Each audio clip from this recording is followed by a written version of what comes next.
What's up, everybody? Welcome back to Eagles News Now. I'm Professor Wrestler Chris Wilde from Bar 4133. And, watching that travesty of a loss Sunday in Maryland as the Eagles dropped the first game of the season to the team with no name, watching that run game really had me thinking if the Eagles made a mistake not signing a veteran running back in the offseason.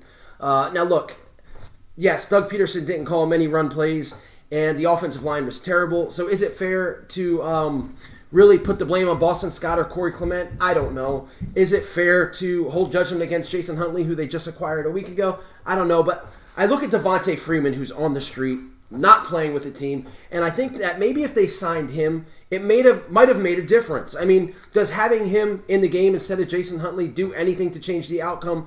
I don't know. I don't think it could have been any worse. I think it could have been better. So with this question in mind, I tuned into the Seth Joyner Show, and I asked the question to Seth, does Devonta Freeman, should the Eagles look into signing Devonta Freeman as the running back depth was kind of exposed? He answered it. He answers it. Here's the clip, guys. Enjoy. Take care. Stay safe.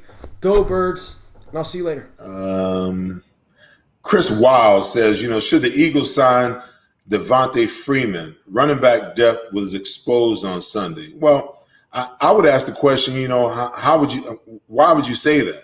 We didn't see the running backs really get an opportunity to do much to determine whether the loss of Miles Sanders for Sunday's game, was that big of a loss for us. Yeah, it's a big loss because we know what he brings to the table.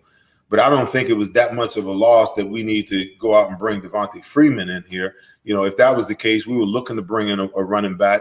We could have signed him a long time ago. Obviously, the money is an issue. I just think that with guys like Boston Scott and with guys like Corey Clement, that if you give those guys a chance, if you give them a chance to get revved up, if you give the offensive line an opportunity, to get into some kind of rhythm and some kind of flow, then you know what? Hey, they can find some success. But at the end of the day, if you're only going to run the ball, listen, you're talking about running the ball 4 times each quarter is what they're averaging. That's not enough of a run to assess whether those guys can get it done or not, because they're probably getting 2 carries apiece. It's not like we're riding, Boston Scott. It's not like we're riding Corey Clement. Those guys are getting limited action. They're going to catch a few balls out of the backfield.